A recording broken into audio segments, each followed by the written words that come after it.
L'année 2025 vient tout juste de commencer et j'ai envie de me soumettre à un exercice. On va regarder ça tous ensemble. Le but, c'est de créer le portefeuille pour moi idéal pour l'année 2025. Quelles tendances feront l'année? Qu'est-ce que j'en pense? Et j'ai envie de construire avec vous ce portefeuille de A à Z avec un petit capital dessus et qu'on regarde au fur et à mesure de l'année ce que ça donne. Mais avant de commencer à construire notre portefeuille, je voudrais qu'on distingue bien deux choses, c'est-à-dire l'investissement long terme et un investissement comme je vais le faire là, pour essayer de capter une tendance plutôt court ou moyen terme. Donc là, ce que je peux vous faire voir dans mes différents portefeuilles, notamment sur le challenge à 2 euros, on investit 2 euros par jour sans se poser de questions. La stratégie ne va pas changer. Vous investissez à long terme 2 euros par jour, peu importe les conditions de marché. Là, le portefeuille que je vais construire pour 2025, ça va être dans l'objectif d'essayer d'aller capter, pour moi, je pense, quelque chose sur des tendances, sur des secteurs qui peuvent fonctionner encore en 2025. Donc, il faut bien distinguer les deux choses entre du court terme, moyen terme, comme je vais le faire ici avec ce portefeuille, et du long terme, comme je le fais avec le challenge à 2 euros ou avec mon portefeuille de Giro que je vous fais avoir une fois par mois. Allez, c'est parti, je te partage mon écran. Alors, voici à quoi va ressembler mon portefeuille pour moi idéal en 2025. Donc, vous voyez, c'est quand même quelque chose qui est plutôt bien réparti entre 50% ETF et 50% actions. Alors, la plus grosse position, enfin les plus grosses positions, ce sera un ETF iShares MSCI ACWC, ACWI, pardon, ETF. Donc là, je vais expliquer un petit peu ce que c'est. Celui-là, ce sera un ETF All Country World Index. Donc c'est ACWI pour ceux qui débutent. Donc c'est un ETF qui représentera environ 1700 entreprises. Mais là, c'est du monde entier. Quand vous prenez d'habitude un ETF World, vous êtes à peu près sur 1500. Là, je vais être All Country World, donc ça va être vraiment le monde entier. Ça va ajouter les pays émergents dedans. Ensuite, deuxième ETF qui représentera 15% du portefeuille, c'est un ETF, donc QQQ, enfin voilà le nom, ce sera peut-être pas tout à fait celui-là, je verrai ce qu'il y a de disponible sur Trading 212, mais ce sera un ETF Nasdaq, donc les 100 entreprises technologiques, 100 plus grosses entreprises technologiques américaines.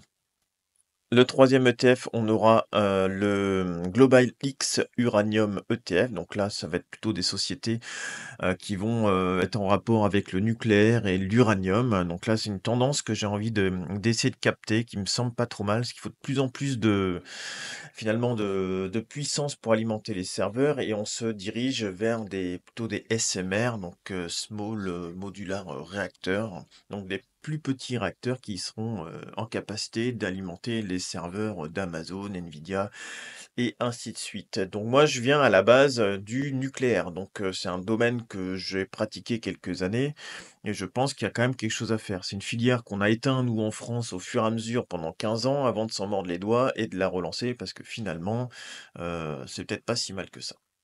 Bref, et puis là, on a donc Nasdaq Performance Technologique toujours, All Country World plutôt pour la stabilité et la diversification, l'uranium pour essayer de capter cette tendance-là, et puis ensuite, un iShares Global Clean Energy ETF. Donc là, ça va plutôt être sur des sociétés, énergie propre, photovoltaïque, solaire, éolien, enfin photovoltaïque et solaire, c'est un petit peu la même chose, mais plutôt voilà, les nouvelles, technologies, disons, propres. Donc ça, ce sera, peut-être une partie à capter. C'était très à la mode en 2021 avant de retomber un petit peu. Donc moi, je remettrais bien quand même une petite pièce dessus pour cette année sur 10% du portefeuille.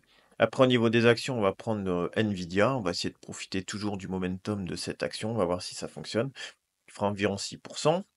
Microsoft, Broadcom, Alphabet, donc ça c'est Google. Broadcom, c'est tout ce qui va être composants électroniques. C'est une société américaine qui a très bien performé cette année. D'ailleurs, j'ai pris mes gains moi dessus cette année avec une perf de 70%.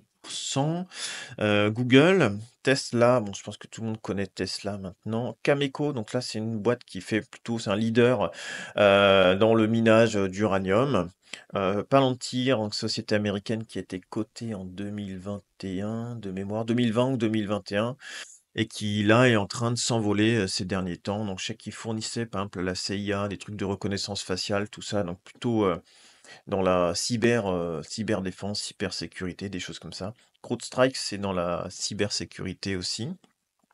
Johnson& Johnson, c'est une société de santé. Intuitive Surgical, c'est une boîte qui est spécialisée, leader, sur les opérations, mais fait avec des robots, donc la robotique, adaptée, à l'usage médical et puis LVMH dans le luxe pour 3. Donc voilà, et là, on va construire à présent, notre portefeuille qui ressemblera à ça pour l'année 2025. Vous voyez quand même quelques actions, essayer de profiter des tendances et puis, des tendances plus globales.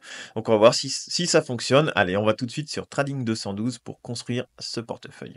Alors, on rentre dans le vif du sujet pour créer ce portefeuille sur Trading 212. Ça va permettre à ceux qui suivent la chaîne, si un jour ils veulent se lancer sur ce courtier, eh bien, de pouvoir, voir comment ça fonctionne. Alors l'avantage que je vais avoir avec ce courtier, c'est que on peut investir à partir d'1 € et là, vous avez vu sur le schéma que je vous ai fait voir, enfin sur le diagramme que je vous ai fait voir, je peux régler au pourcent près et c'est ce que je vais faire, avec Trading 212 et je vais vous faire voir tout de suite. Donc j'ai pas d'affiliation avec ce courtier, comme je le dis toujours sur la chaîne, j'ai pas de partenariat, j'ai pas d'affiliation. Je veux qu'on reste indépendant et qu'on choisisse nous-mêmes ce qui nous plaît pas, nos courtiers et pas forcément vendre n'importe quoi comme des formations ou des choses comme ça. Donc pour, Trading 212, il va vous faire, nouveau diagramme ici. Nouveau diagramme et après soit on choisit un diagramme tout prêt ou créer un diagramme personnalisé. Donc nous, on va créer un diagramme personnalisé. Ensuite, je fais ajouter des instruments et c'est là, des fois, où vous n'avez pas forcément tout disponible comme ETF chez chaque courtier. Donc moi, j'ai adapté maintenant avec les petites connaissances que j'ai, les différentes choses que je veux. Donc le premier, on va prendre ISRG. Donc là, c'est le ticker, c'est Intuitive Surgical et je fais le petit plus, je l'ajoute. Donc là, il arrive en bas, pardon. Donc il sera, ajouté sur mon diagramme. Ensuite, on va faire URNG. Donc là, c'est le TF Global X Uranium, donc notre TF Uranium. ACC, c'est-à-dire accumulatif, c'est-à-dire que les dividendes sont réinvestis dans le TF. Vous ne recevez pas les dividendes, ils sont directement réinvestis dedans. Ensuite, on a CCJ. Donc là, c'est Cameco, toujours dans le domaine, de l'uranium. Ensuite, on a INRA. Donc ça, j'ai préparé avant ma petite liste, comme ça, je suis sûr de les avoir sur Trading 212, hein. Donc notre iShare Global Clean Energy, notre ETF sur, les énergies propres. Donc là, pareil, ACC, donc accumulatif. Je crois qu'il y a une version qui est distribuante aussi, mais de toute façon, ça va pas verser quelque chose, d'énorme. Alors j'ai IUSQ, donc là, ce sera notre ETF iShare, All Country World Index qui nous apportera un peu plus de stabilité normalement. Johnson& Johnson, dans la boîte américaine, dans la santé. Ensuite, MC, ça c'est LVMH, qui est ici. Vous voyez, à chaque fois, je choisis et je fais plus. Ensuite, on a CrowdStrike, donc c'est CRWD. Ici, société américaine également. Globalement, hein, l'argent en ce moment à faire, c'est aux États-Unis, hein. NVDA, donc ça, ce sera un Nvidia, qui est ici. Tac, je l'ajoute. Alphabet, donc là c'est Google. Classe A et classe C, donc le prix de l'action est différent, puis c'est savoir si vous avez, le droit de vote ou non, il me semble. Donc vous, peu importe, vous mettez classe A ou classe C. J'ai pris classe A. TSLA, donc ça c'est Tesla. Ensuite on a Microsoft, que j'ajoute ici. Ensuite on a Broadcom, c'est Avgo. J'ai mal écrit, Avgo, ici. AVGO. Palantir, PLTR, États-Unis, et puis SXRV, qui doit être notre ETF Nasdaq 100. Voilà. Maintenant, une fois que j'ai fait ça, je fais suivant, et je vais aller chercher mes réparties. Voilà, comme ça on verra mieux. Je vous mets ça là. Donc le premier, on a dit, alors on va faire par l'ordre, hein, Surgical, on a dit 3%. Donc là, je vais régler, vous voyez, au pourcent près, 3%. Ensuite, on a quoi? Global X Uranium, ça on a dit c'était 15%. Après, on a quoi? Cameco, 5%. Ensuite, on a le Clean Energy, on est sur 10%. ACW, on a dit 15%. Johnson& Johnson, c'est 4%. LVMH de mémoire, c'est 3%. Oui. CrowdStrike, il est où CrowdStrike? 4%. Nvidia, Google et Tesla. Donc Nvidia 6, Google 5 et Tesla 5. Ça fait 6, 5 et 5. Et à la fin, en haut, on devra tomber ici sur 100%, forcément. Sinon, il validera pas, de toute façon. Alors Microsoft 6 et Broadcom 5. Ah bah, j'étais dessus, j'ai retouché 6 et là 5. Palantir 4. Notre cher Nasdaq, on a dit 15%. Et là, est-ce qu'on tombe sur 100%? On est à 105%. J'ai dû faire quelque chose qui n'allait pas. L'uranium, peut-être. L'uranium, c'est 10%. Voilà. Donc là, on tombe sur 100%. Donc une fois qu'on a fait ça, on fait suivant.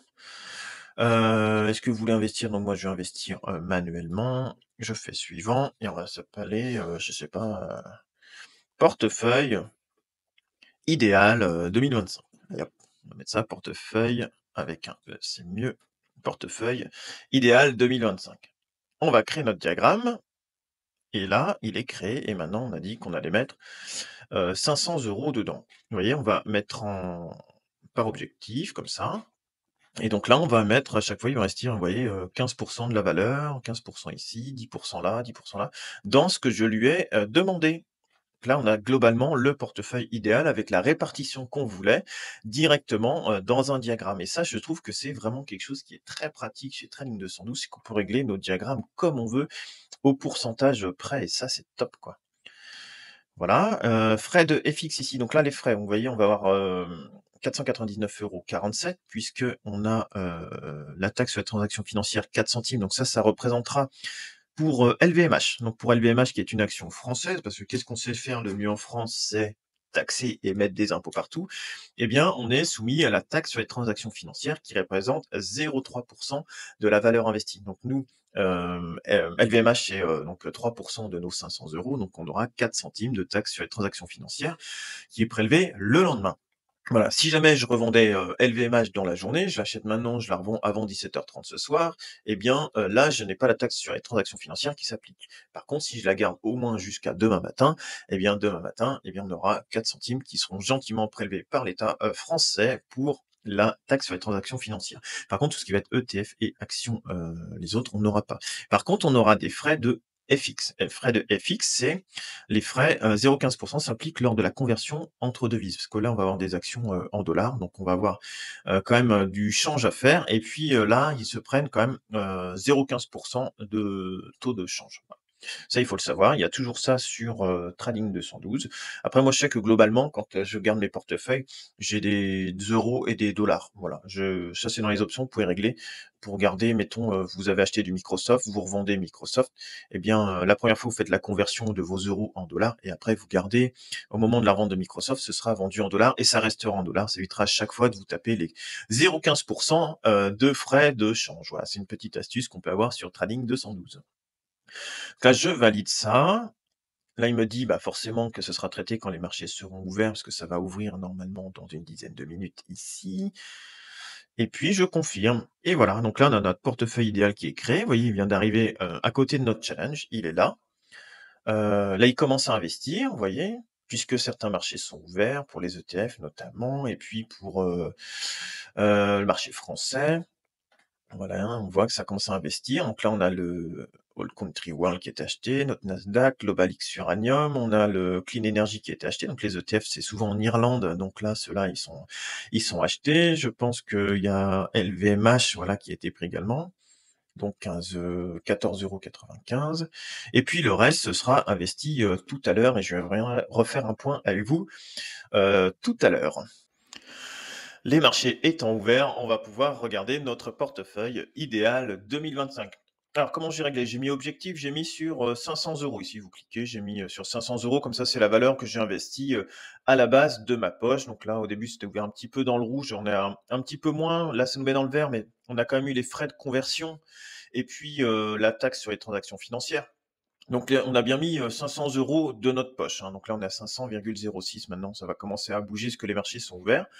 Auto Invest, j'ai mis 0, ça c'est si vous voulez réinvestir dedans, comme je le fais sur le challenge de 2 €, mais nous, on a dit c'est 500 € sur l'année, puis on regarde.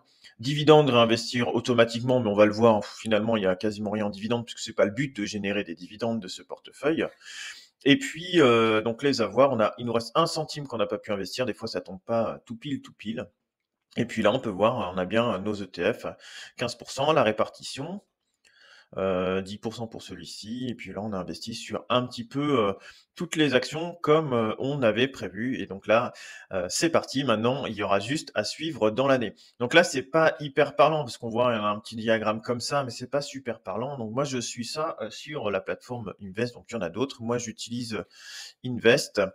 Alors j'ai créé le portefeuille idéal ici 2025, enfin qui moi me semble idéal et puis ce que j'ai fait, c'est que j'ai rentré toutes mes positions. J'ai rentré toutes mes positions dedans, donc là, c'est pas forcément à jour, hein, c'est pas en temps réel, hein, ici. Je sais pas s'ils prennent une fois ou 2 peut-être par jour, chez, Invest, mais bon, globalement, j'ai mis toutes les positions ici et ce qui va être intéressant pour nous, ça va être de voir, les différentes choses, quoi. On voit les deep detectors, donc ça, c'est les actions qui sont plus ou moins, survalorisées, sous-valorisées. Donc là, on voit qu'il y a Palantir, Tesla, tout ça, mais ça, c'est des boîtes qui ont très bien marché l'année dernière. Moi, dans l'idée, c'est quand même d'en avoir des comme ça pour, qu'elle continue à performer. Si elle continue à performer cette année, pouvoir prendre la performance. Après, qu'est-ce qu'on a? Les scores, là, on va pas regarder. Matrice des dividendes, ça nous intéresse pas non plus dans notre portefeuille. Diversification, ça va être pas mal. Là, les positions, on peut voir exactement toutes nos positions maintenant dans notre portefeuille avec les pourcentages. Les secteurs, donc forcément, on est un petit peu plus sur la technologie. Il y aura de l'énergie, consommation discrétionnaire, santé, industrie. Vous voyez, on n'a quand même pas oublié de secteur. On est quand même plutôt bien calé. On va être investi majoritairement aux États-Unis, donc 70%, mais bon, en ce moment, il n'y a pas grand-chose d'autre qui fonctionne, plutôt des larges capitalisations, quelques micro-capitalisations, mais bon, pas énormes. Et puis voilà, je crois qu'on n'est pas trop mal. J'ai vérifié, c'est bizarre qu'on a quand même ces micro-capitalisations ici, Clean Energy, ah oui, ouais, c'est parce que si, c'est bon. Quand je clique, j'ai bien le Clean Energy, puis j'ai une petite cap là-dedans. Voilà, donc non, c'est bon, tout est bon. Que je me sois pas planté, si vous voulez, dans un ETF en choisissant, avec un ticker qui ressemble ou ça me propose autre chose et puis finalement au lieu de prendre un All Country World, par exemple, vous vous retrouvez avec un portefeuille avec un ETF micro-capitalisation. Mais non, c'est bon. Donc là, les revenus, vous voyez, 1,56 €. Donc là, clairement, je vais pas chercher du dividende, c'est pas ce que je veux faire. Là, c'est plutôt aller chercher de la performance et d'aller prendre des tendances. Là, le bêta 1,34, c'est-à-dire que globalement, si l'indice bouge de 1%, nous, on va bouger de 1,34%. Donc quand même 30% de volatilité en plus que l'indice. Donc ça, il faut quand même le rappeler, c'est que notre portefeuille va être volatile. Donc il n'est pas fait pour tout le monde, il n'est pas fait pour des débutants. C'est plutôt un portefeuille qui va chercher de la tendance, mais je peux très bien aussi me tromper. Donc voilà, si vous commencez vous à investir, un PEA, un ETF monte dedans, un compte titre avec un ETF monte dedans, c'est largement suffisant. Il n'y a pas besoin de plus, comme on a là ici, par exemple avec notre Xtracker World Quality. Ça fait largement le café et en une seule ligne, vous pouvez être très bien diversifié et ça marche très bien. Alors juste, je vais rappeler un point. Là, moi, je le prends avec un compte titre, parce que l'avantage d'un compte titre, vous voyez, c'est quand même qu'on peut aller chercher beaucoup plus de choses par rapport à un PEA. On va être limité, notamment aux actions européennes et des ETF. Alors, on peut prendre un ETF monde, on peut prendre des choses comme ça, mais je pense pas que vous ayez de All Country World Index, je pense pas que vous ayez de uranium ou des choses comme ça. Clean Energy, peut-être pas non plus. Microsoft, Nvidia, tout ça, les boîtes américaines, vous les aurez pas. Vous aurez que les boîtes françaises et européennes. Et donc, souvent, en France, on va se diriger vers un PEA, mais je pense que c'est une erreur. Alors PEA, c'est très bien, mettez un ETF monde dedans, vous y touchez pas, ou dans votre assurance vie, c'est pareil, juste une ligne.